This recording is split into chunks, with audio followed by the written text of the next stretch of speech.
আজকের পৃথিবীতে প্রফেসর ইউনূসের চাইতে সম্মানিত কোনো মানুষ কি আছে? পৃথিবীর এমন কোনো সম্মান নাই যা তার গলায় পরিয়ে দেওয়া হয়নি। আয়ারল্যান্ডের একটা ছোট শহর আছে ওয়াটারফোর্ড, তারা প্রফেসর ইউনূসের নামে একটা স্কোয়ার প্রতিষ্ঠা করবে। এটার জন্য প্রফেসর ইউনূসের কাছে ডেট চাই, পাচ্ছে না, কারণ ডেট দিতে পারছেন না, তিনি এত বিজি। আমি যখন ওয়াটারফোর্ডে গেলাম, তো আমার বন্ধু শেখ মহিউদ্দিন তিনি আমাকে নিয়ে গেলেন মেয়রের কাছে। আমি ওয়াটারফোর্ডের মেয়রকে বলছিলাম যে তিনি একটা বক্তব্য দিয়ে যে টাকা পান বাংলাদেশি কারেন্সিতে, সেটা 8 কোটি টাকার উপরে, তুমি দিতে পারবা? কিন্তু নো প্রবলেম। আমি বললাম যে তুমি এই যে চার্টার্ড প্লেনে করে তাকে নিয়ে আসতে হবে, দিয়ে আসতে হবে, নো প্রবলেম। আমি বলে স্পেশাল হসপিটালিটি দরকার, কোনো কমপক্ষে 7 স্টার বা 11 স্টার, বলে নো প্রবলেম। তাহলে যে সিকিউরিটি নো প্রবলেম। আর আমাকে বলে যে তুমি যে প্রফেসর ইউনূসকে চেনো, আমার এটার জন্য তোমার সাথে আমি হাত মিলাতে ইচ্ছা করতেছি। আমি হাত মিলাই, আমরা মানে প্রফেসর ইউনূসকে আমি চিনি, এই কারণে একটা ওয়াটারফোর্ড শহরের মেয়র হাত মিলাতে যাচ্ছে আমার সাথে, যে তুমি so important man you are. এটাতে আমি বোঝাতেছি যে কি পরিমাণ সম্মানিত মানুষ তিনি। বিপ্লবীর সরকার হলে তারা শাহাবুদ্দিন চুপ্পুর কাছে স্বাধীন শপথ গ্রহণ করতে যেত না। চুপ্পুকে ফ্যাসিবাদের একটা শিখণ্ডী এখানে রেখে যাওয়া হয়েছে। থার্ড ক্লাস একটা মানুষ দেশের প্রেসিডেন্ট বানিয়ে জাতিকে অপমান করা হয়েছে। তো তার কাছে আমাকে ওত নিতে যেতে হবে না। আমার ওত নিতে হতো শহীদ মিনারে, আমার ওত নিতে হতো জাতীয় স্মৃতিসৌধে গিয়ে, খোলা মাঠের মধ্যে দাঁড়িয়ে সারা বাংলাদেশের লক্ষ লক্ষ লোকের সামনে যদি তারা ওত নিতেন। আর যদি শেখ হাসিনার সংবিধান মানতেই হয়, তাহলে তো রেভলিউশনের দরকার ছিল না। তাহলে শেখ হাসিনার সংবিধানের আওতায় অধীনে এই চুপ্পু এইসব লোকদের কাছে ওত নেওয়ার মাধ্যমে কিছুটা হলেও তো বিপ্লবের ভূমিকা কিছুটা ম্লান হয়েছে। কেমন মনে হচ্ছে যে এই ডক্টর ইউনূসের নেতৃত্বাধীন এই অন্তর্বর্তীকালীন বা বিপ্লবী সরকার এই যাত্রাটা কেমন শুরু করছে? যে বছরটা আমরা বাস করছি 2024, এই বছরটা বাংলাদেশের 1000 বছরের ইতিহাসে এরকম বছর আর কখনো আসেনি। এক মুক্তিযুদ্ধকে বাদ দিলে এর সঙ্গে তুলনীয় আর কোনো ঘটনা ঘটেনি। অতএব এই যে বৈপ্লবিক এই দিনটাকে নিয়ে আসার জন্য, এই বছরটাকে নিয়ে আসার জন্য যারা প্রাণ উৎসর্গ করেছে, বুকের রক্ত ঢেলে দিয়েছে, তাদের প্রত্যেকটি শহীদের প্রতি আমি গভীর শ্রদ্ধা নিবেদন পেশ করছি। এদেরকে জাতীয় বীর ঘোষণা করার দাবি জানাচ্ছি। আর একই সঙ্গে যারা এই সংগ্রামটা করেছে, আহত হয়েছে, কষ্ট পেয়েছে, জেল জুলুম গুম খুনের শিকার হয়েছে, দীর্ঘ 15 বছর অবর্ণনীয় এক দুর্ভোগের মধ্যে আমাদেরকে পতিত হতে হয়েছিল, যারা এইসব কষ্ট স্বীকার করেছে তাদের প্রতিও গভীর সহানুভূতি। এখন ঘটনা হলো যে প্রফেসর ইউনূসের নেতৃত্বে যে সরকারটা গঠিত হয়েছে, প্রফেসর ইউনূস সম্পর্কে একটু বলে নেই যে এই মুহূর্তে শুধু যে বাংলাদেশ তা তো না, আজকের পৃথিবীতে প্রফেসর ইউনূসের চাইতে সম্মানিত কোনো মানুষ কি আছে? পৃথিবীর এমন কোনো সম্মান নাই যা তার গলায় পরিয়ে দেওয়া হয়নি, এত রেসপেক্টেড। আমি ছোট্ট একটা ঘটনা বলি। আয়ারল্যান্ডের একটা ছোট শহর আছে ওয়াটারফোর্ড শহরে হলো, এটা হলো আটলান্টিকের কিনারে, এটা হলো খুব দামি ক্রিস্টাল উৎপাদন করে তারা, পৃথিবীতে ক্রিস্টাল বিক্রি করেই তাদের পেশা এখন। তো এই ক্রিস্টাল উৎপাদনের শহরে তারা প্রফেসর ইউনূসের নামে একটা স্কোয়ার প্রতিষ্ঠা করবে। এটার জন্য প্রফেসর ইউনূসের কাছে ডেট চাই, পাচ্ছে না, কারণ ডেট দিতে পারছেন না, তিনি এত বিজি। তো আমি যখন ওয়াটারফোর্ডে গেলাম, তো আমার বন্ধু শেখ মহিউদ্দিন তিনি আমাকে নিয়ে গেলেন মেয়রের কাছে। তো মেয়র আমাকে বলল যে তুমি কি ইউনূসের সাথে একটা প্রোগ্রাম করে দিতে পারবা? আমি বললাম যে I shall try my best. তো যাই হোক, সে ফাইল টাইল দিলাম। আমি তোমরা মেইলিং করো না, বলছে মেইলিং তো করেছি, কিন্তু মেইলিং করলেও ঠিক মতো তার কাছে পৌঁছতে পারছি না, বা ডেট আমাদের মন মতো হচ্ছে না। যাই হোক, আমি ফাইল টাইল নিয়ে আসলাম। তারপরে দেশে ফিরে আমার বন্ধু রেদওয়ানকে নিয়ে আমি গেলাম স্যারের কাছে, ইউনূস সেন্টারে। আমি স্যারকে বললাম, স্যার এই ব্যাপার। তো তিনি লামিয়াকে ডাকলেন, তার প্রাইভেট সেক্রেটারি। তো লামিয়া এসে বললো যে শিডিউল তো 2 বছরের আগে দেওয়া সম্ভব না, বুকড। তো আমি ওয়াটারফোর্ডের মেয়রকে বলছিলাম যে তিনি একটা বক্তব্য দিয়ে যে টাকা পান বাংলাদেশি কারেন্সিতে, সেটা 8 কোটি টাকার উপরে, তুমি দিতে পারবা? কিন্তু নো প্রবলেম।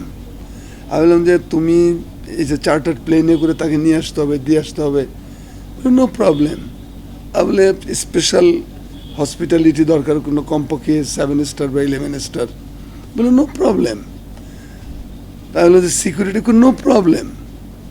আর আমাকে বলে যে তুমি যে প্রফেসর ইউনুসকে চেনো, আমার এটার জন্য তোমার সাথে আমি হাত মিলাতে ইচ্ছা করতেছি। আমি হাত মিলাই, আমরা মানে প্রফেসর ইউনুসকে আমি চিনি, এই কারণে একটা ওয়াটারফোর্ড শহরের মেয়র হাত মিলাতে যাচ্ছে আমার সাথে যে তুমি so important man you are. এটাতে আমি বোঝাতেছি যে কী পরিমাণ সম্মানিত মানুষ তিনি। ছোট্ট একটা ঘটনা দিয়ে বললাম। তো সেই মানুষের নেতৃত্বে একটা বিপ্লবের পরে ছাত্র জনতার দাবির মুখে তাকে দায়িত্ব দেওয়া হয়েছে। তিনি তার পছন্দ মতো কিছু লোককে নিয়ে উপদেষ্টা পরিষদ করেছেন। এখন 1 মাসও যায়নি, একটার পর একটা প্রতি বিপ্লবী তৎপরতা শুরু হয়েছে। প্রফেসর ইউনুস এবং তার পরিষদ, তার সহকর্মীরা যাতে কোনো কাজ করতে না পারে তার জন্য একটার পর একটা ঝামেলা তৈরি করা হচ্ছে। রাস্তাঘাট ব্লক করে রাখা হচ্ছে, এই বাহিনী নামিয়ে দেওয়া হচ্ছে, অমুক বাহিনী। সর্বশেষ আনসারের যে ঘটনাটা ঘটছে এটা তো ক্লিয়ার একদম। আনসার তো টার্গেট কিছু দাবি দাওয়া মেনে নিয়েছে দুপুর 3টায়, তারপরও সে রাত 10টা পর্যন্ত বসে আছে। কেন? এখান থেকে সব কথায় সে ঘোষণা দিতে হবে, মাপ চাইতে হবে, ইউনুসকে সরাবো এখান থেকে, এবং আরও হাজার হাজার লোক আসবে। এটা হলো একটা আপনার প্রতি বিপ্লবী তৎপরতা। এর আগে মাইনরিটি কার্ড নিয়ে খেলেছে, সেটা গেল। তারপরে পুলিশ নিয়ে খেলেছে, সেনার বাহিনীর ভেতরে ঝামেলা তৈরি। অর্থাৎ একটা এবং আরও প্রতি বিপ্লবী ধারণা আসবে, প্রতি বিপ্লবী তৎপরতা। তো এইরকম প্রতি বিপ্লব ঠেকাতে গিয়ে তারা কাজ করবে নাকি এইসব আবর্জনা সাফ করবে? তো সেজন্য তাদেরকে সময় দিতে হবে। আর আমাদের যেটা করতে হবে, এই বিপ্লবী সরকারকে, এটাকে আমি বিপ্লবী সরকার বলতে চাই না, আমি বলতে চাই যে এটা অন্তর্বর্তীকালীন সরকার। কারণ বিপ্লবী সরকার হলে তারা শাহাবুদ্দিন চুপ্পুর কাছে স্বাধীন শপথ গ্রহণ করতে যেত না। চুপ্পুকে ফ্যাসিবাদের একটা শিখণ্ডী এখানে রেখে যাওয়া হয়েছে। 3rd ক্লাস একটা মানুষ দেশের প্রেসিডেন্ট বানিয়ে জাতিকে অপমান করা হয়েছে। তো তার কাছে আমাকে ওত নিতে যেতে হবে না। আমার ওত নিতে হতো শহীদ মিনারে, আমার ওত নিতে হতো জাতীয় স্মৃতিসৌধে গিয়ে, খোলা মাঠের মধ্যে দাঁড়িয়ে সারা বাংলাদেশের লক্ষ লক্ষ লোকের সামনে যদি তারা ওত নিতেন। আর যদি শেখ হাসিনার সংবিধান মানতেই হয় তাহলে তো রেভলিউশনের দরকার ছিল না। তাহলে শেখ হাসিনার সংবিধানের আওতায় অধীনে এই চুপ্পু এইসব লোকদের কাছে ওত নেওয়ার মাধ্যমে কিছুটা হলেও তো বিপ্লবের ভূমিকা কিছুটা ম্লান হয়েছে, ছোটোখাটো একটা দাগ তো লেগেছে। তবুও যাই হোক, প্রক্রিয়াকে পরিবর্তন করতে হলে প্রক্রিয়ার ভেতর দিয়েই যেতে হবে। আমি যদি নতুন ছন্দ উদ্ভাবন করতে চাই সাহিত্যে, তাহলে আমাকে তো ছন্দগুলো সব জানতে হবে আগে, জেনে তারপরে নজরুলের মতো মিক্স করতে হবে নানান ছন্দের খেলা। তো সেই দিক থেকে আমি মনে করি আমাদের উপদেষ্টা পরিষদের, আমি মনে করি না তারা কোনো খারাপ কিছু করছে এখন পর্যন্ত। 2-4টা ভুলভাল হতেই পারে, কিন্তু তাদের স্ট্যান্ডগুলো তারা যেভাবে মোকাবেলা করতেছে সেগুলোকে আমি সম্মান জানাই। আমি মনে করি যে ছাত্র জনতা, বাংলাদেশের ব্যথিত মানুষ, এই যে 15টা বছর অমানুষীয় নির্যাতনের শিকার হয়েছে, সেই ব্যথিত মানুষের যে ডিমান্ড, যে চাহিদা, বা হাজার হাজার বছর ধরে বাংলাদেশের মানুষরা যে মুক্তির জন্য, যে আনন্দের জন্য যে গৌরব তাদের প্রাপ্য ছিল, যে গৌরব থেকে বারবার তাদেরকে সরিয়ে দেওয়া হয়েছে, সেই প্রাপ্য গৌরব তাদের মুকুটে, তাদের মাথায় পরিয়ে দেওয়ার কাজটা তো তারা করছে। দেখা যাক, আমরা একটু সময় দেই। বিএনপির মহাসচিব মির্জা ফখরুল ইসলাম আলমগীর তার ইদানিং তিনি একটা বিষয় খুব বলছেন যে ডক্টর ইউনূসের কাছে জাতীয় সরকারের রূপরেখা চাচ্ছেন, এবং তিনি কতদিন থাকবেন সে বিষয়েও বলা হয়েছে, যেমন নির্বাচন কবে হবে সে বিষয়টাও বিএনপি মহাসচিব মহোদয় তিনি বলছেন। তো আপনার কি মনে হয়? এবং এই বিপ্লবী সরকার, অপরদিকে ডক্টর ইউনূস তিনি বলেছেন যে আসলে দেশের জনগণ এবং রাজনীতিবিদরাই ঠিক করুক যে আমি কতদিন থাকবো, বা রাষ্ট্রের একজন সিনিয়র নাগরিক হিসেবে, বিশিষ্ট জন হিসেবে আপনার কি মনে হয়, সিনিয়র সাংবাদিক হিসেবে, যে এই সরকারেরকে কতদিন স্টে করা উচিত এবং রাজনীতিবিদদের কতদিন তাদেরকে ধৈর্য ধরা উচিত এই সব বিষয় আলোচনার জন্য? আমি বুঝতে পারছি। সেটা হলো যে আমাদের বিএনপির মহাসচিব মির্জা ফখরুল ইসলাম আলমগীর যে কথাটা বলেছে, তিনি কিন্তু বলছেন যে আমাদের কোনো তাড়াহুড়া নাই, বাট আমরা একটা রোড ম্যাপ চাই। রোড ম্যাপ চাও মানে আপনারা কী করতে চাচ্ছেন, কোথায় যাবেন, সেগুলো সম্পর্কে আমাদের অবগত করেন। এই কথার বলার মধ্যে কোনো দোষ দেখি না আমি। একজন রেসপন্সিবল পলিটিক্যাল পার্সন, বাংলাদেশের বৃহত্তম রাজনৈতিক দলের প্রধান হিসেবে তিনি তো কথা বলতেই পারেন, প্রধান মানে মহাসচিব হিসেবে, দ্বিতীয় প্রধান। কাজেই এটা আমার মনে হয় যে কোনো তার মানে এর জন্য তাকে কোনো রকমভাবে আমি করতে রাজি না।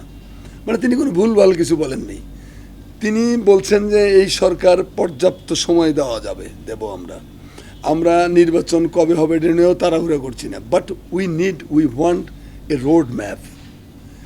আপনারা কি চাচ্ছেন, সংস্কার করবেন তো সেটা কিভাবে করবেন সেটা একটু জ্ঞাত করেন আমাদেরকে।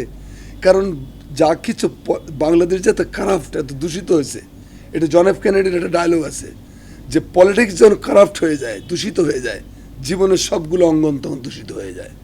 তো এই দূষণমুক্ত করতে হলে আগে পলিটিক্সকে হাত দিতে হবে। পলিটিক্সকে ফ্রেশ করো, ফ্রি করো, আস্তে আস্তে সবগুলো ঠিক হয়ে যাবে। এটা জন এফ কেনেডির ডায়লগ। তা আমি মনে করি যে পলিটিক্স দিয়ে মোকাবেলা করতে হয়। এই যে ইতর শাসন চেপে বসেছিল, রক্ত পিপাসু একটা ফ্যাসিস্ট শক্তি, মানে গায়ের জোরে বা আধিপত্যবাদী তাবেদার শক্তির মদত নিয়ে যে তারা কাজটা করেছে, এগুলো কোনোটা জন আকাঙ্ক্ষার সাথে কোনো রকম সম্পর্ক নেই।